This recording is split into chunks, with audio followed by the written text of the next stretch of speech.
You said you try to be kind to everybody, to make friends. Yeah.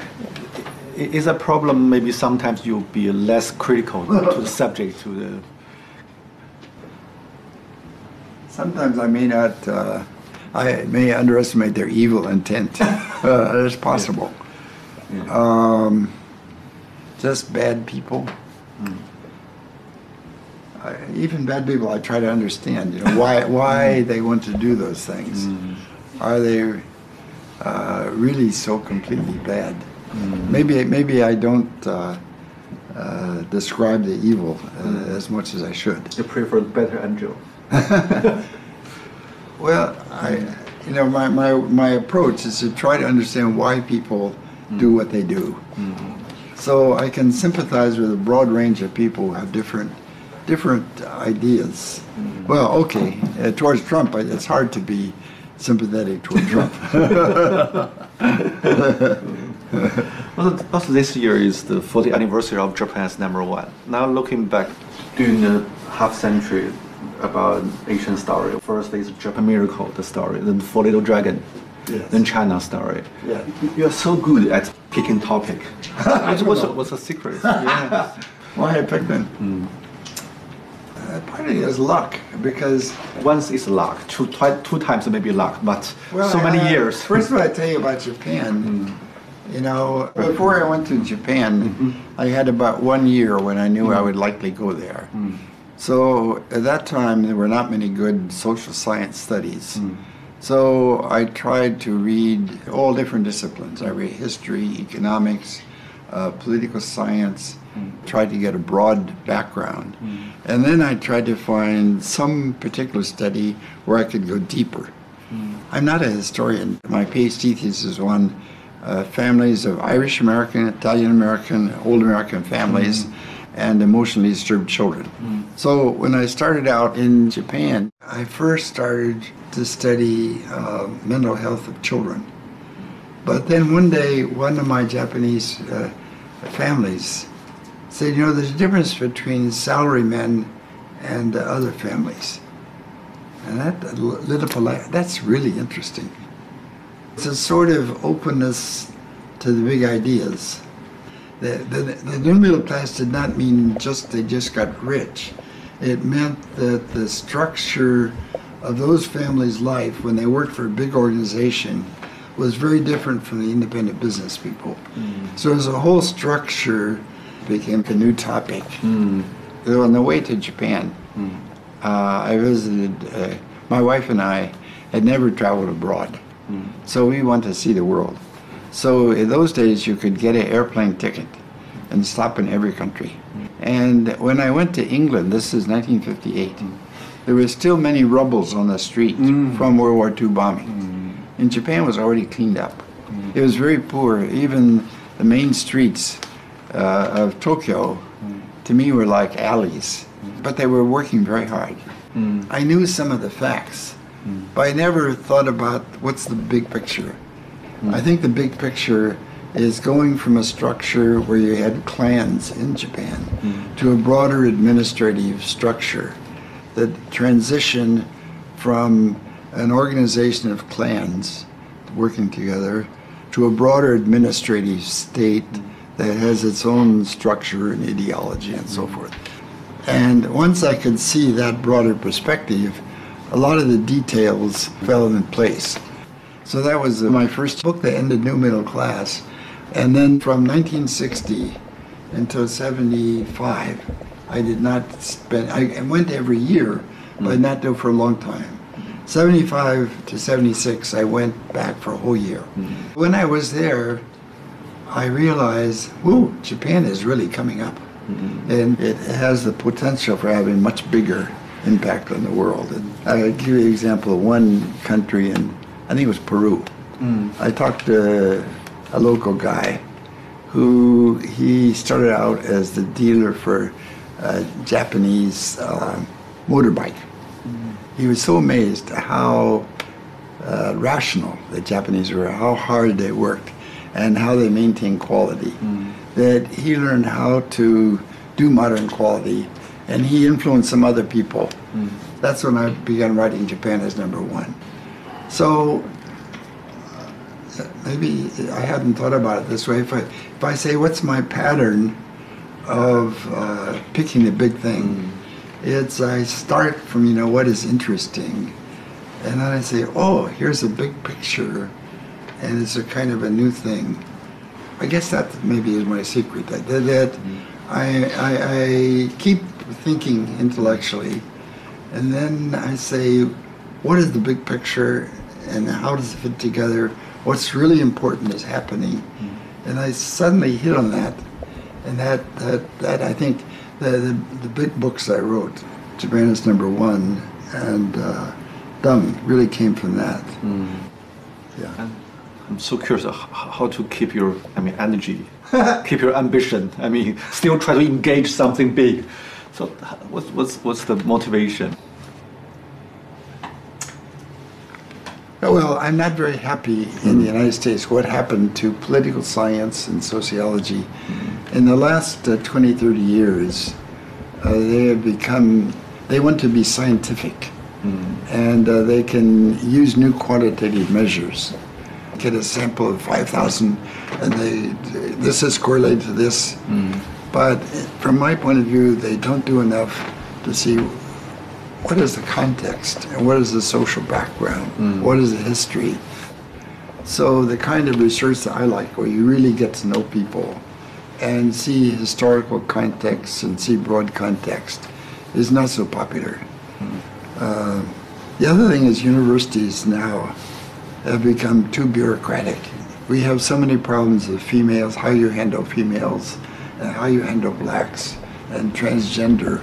So the dean, instead of thinking just scholarly, spends so much time worrying about social issues, which are important, but from trying to build an intellectual vitality.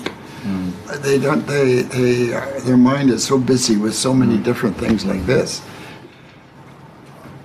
So, of course, in the whole world, I would say one of the fundamental differences, people become so detailed. They do not see the big picture. There's so many talented people lost their confidence about civilization.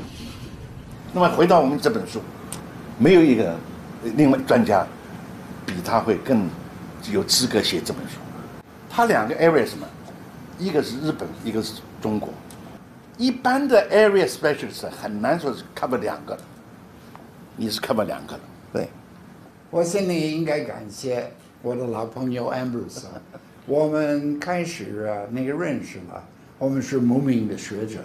我自己的感觉这个时代这个最近50年的历史世界上非常改变世界的历史了。我们的运气非常好，看到这么大的变化，所以能能学习，有机会学习。我觉得一个学者之道，也可以说学者之道，对，应该把实事求是，应该把客观的分析，写实际的情况，让人多了解，那是我们的工作的目标，这也是我的责任。Thank you. Do you visit Japan often, or often? You do. Yeah. Whereabouts in Japan do you go? Tokyo, Kyoto, Kokushima, Okinawa, many places. Because we are doing a documentary about Japan history, about the Meiji Restoration. Oh, you're doing a documentary? Yeah. So I interviewed many people there. Oh. I also went to some very old hotel. The Taisho period and the late Meiji period. A small house. They told me when the early 20th century, some Chinese students stay here. Oh, so you have a very interesting job. Which university do you visit? Which university? When you talk about your career, it seems very rational, something very practical. What's your irrational part? My irrational part? My desk is a little bit of a mess. I'm not organized, and my old papers are a terrible mess. And my wife keeps telling me, clean up your mess. She's a very good wife for me because she's smart, she understands, but she treats me like an ordinary person. She doesn't treat me like a famous person.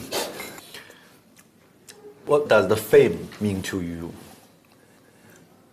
I mean, 1979, especially that year, suddenly you become so famous in both in... Actually, it turned out to be kind of fun because I was famous. I met all kinds of interesting people. But the first time I became famous, I was 49. It was too late to change. You wish it happened in 29? No.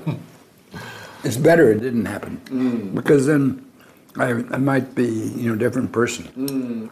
But I don't think I acted like a famous person so much because all my life, my basic image, my friendship, everything had nothing to do with fame. I don't have any special talent. In Japan, I think one advantage is I lived a natural life. So I think when I talk to Japanese, they feel very comfortable because it's not a classroom Japanese. It's daily life, I learn from daily life. And to some extent, China is the same way. I try to talk in a way that people actually talk to each other. So it was not always the best classroom language, and maybe some mistakes, but it communicates and you're wrenching work. So I think my language, it helped my interest in intellectual life and ideas and curiosity. For example, how I would be with a bunch of Japanese men in the evening at a bar. こういうこと考えるかなと。そういうことあるんかな。Could it be such a thing? And, oh yeah. It's kind of a questioning style. And in a way it's more modest. They watch, what the other person says and thinks very carefully so they don't make a mistake. Chinese are way more straightforward. 你应该听我的话吧，你应该听，你不要这样做了吧，那是太简单的事啊，你应该多考虑这些问题了，听我的。More of a power. I mean, it was kind of an interesting, at Harvard we have the young scholars, we would have a lunchroom. And somebody would say, oh yeah, well that's one way, here's another way of looking at it. He enjoyed intellectual playfulness of ideas. But I felt getting to know people and talking to them was much more important. That also made me a little more skeptical about documents. Because some historians, they look at documents and say, well, was it in the document? But I realized that even in writing a document, you don't get the whole story. The document does not tell everything. And sometimes the documents have some purpose. So that sometimes talking to people, maybe it's not as precise and not as accurate, but sometimes it can be deeper and you understand why the documents. So I kept learning from talking to people a lot, yeah. So it was very important, yeah.